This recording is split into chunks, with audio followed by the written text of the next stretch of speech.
Pembacaan dari surat kepada orang Ibrani.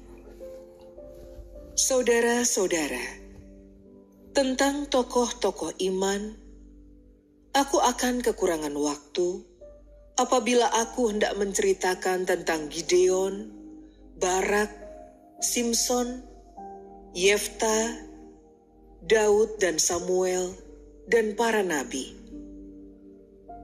Karena iman, mereka telah menaklukkan kerajaan-kerajaan, mengamalkan kebenaran, dan memperoleh apa yang dijanjikan. Menutup mulut singa-singa dan memadamkan api yang dahsyat. Mereka telah luput dari mata pedang dan telah beroleh kekuatan dalam kelemahan. Mereka telah menjadi kuat dalam peperangan dan telah memukul mundur pasukan-pasukan tentara asing.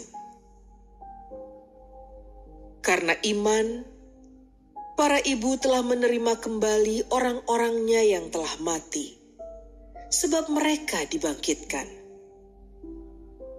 Ada lagi orang-orang yang membiarkan dirinya disiksa dan tidak mau menerima pembebasan, karena mereka mengharapkan kebangkitan untuk hidup yang lebih baik. Ada pula yang diejek dan didera, bahkan ada yang dibelenggu dan dipenjarakan. Mereka dilempari batu, digergaji dan dibunuh dengan pedang.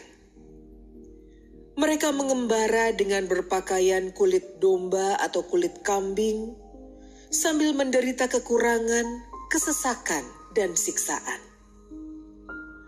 Dunia ini bukan tempat layak bagi mereka. Mereka mengembara di padang gurun dan di pegunungan, dalam gua-gua dan dalam celah-celah gunung. Iman mereka telah memberi mereka suatu kesaksian yang indah. Namun mereka semua belum memperoleh apa yang dijanjikan itu. Sebab Allah mempunyai rencana yang lebih baik bagi kita semua. Tanpa kita, mereka tidak dapat sampai kepada kesempurnaan. Demikianlah sabda Tuhan.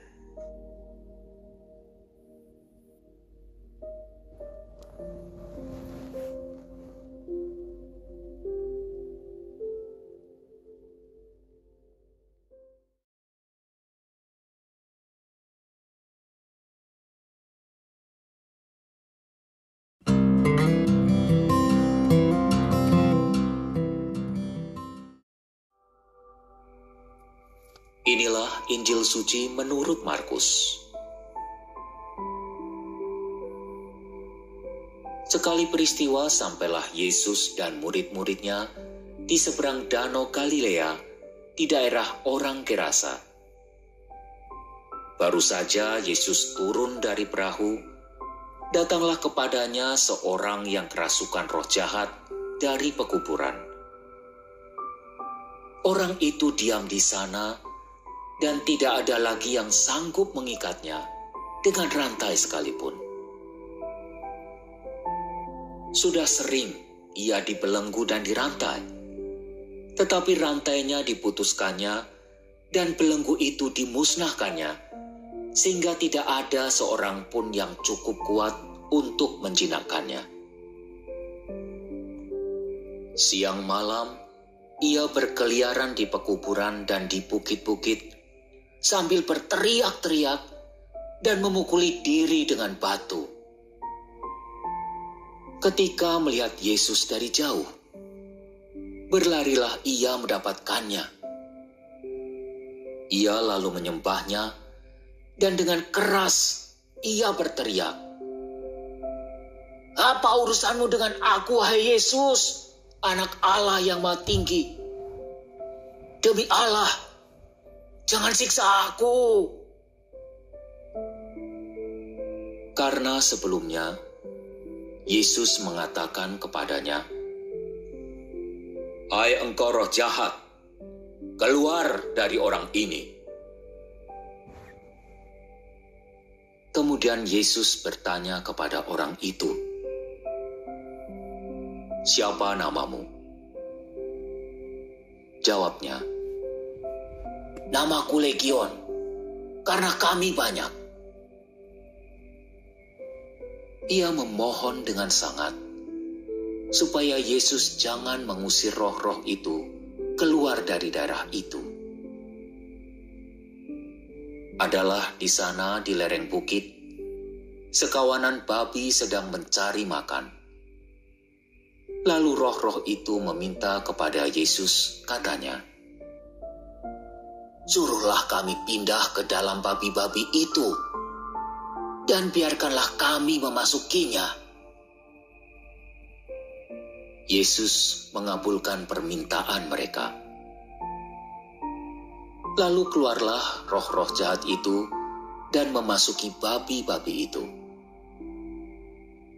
Maka kawanan babi yang kira-kira 2.000 jumlahnya itu terjun dari tepi jurang ke dalam danau dan mati lemas di dalamnya.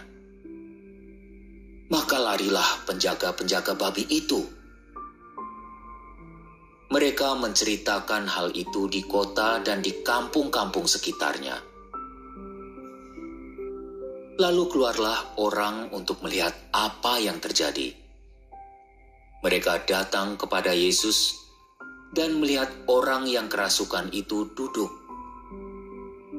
Orang yang tadinya kerasukan legion itu kini berpakaian dan sudah waras. Maka takutlah mereka.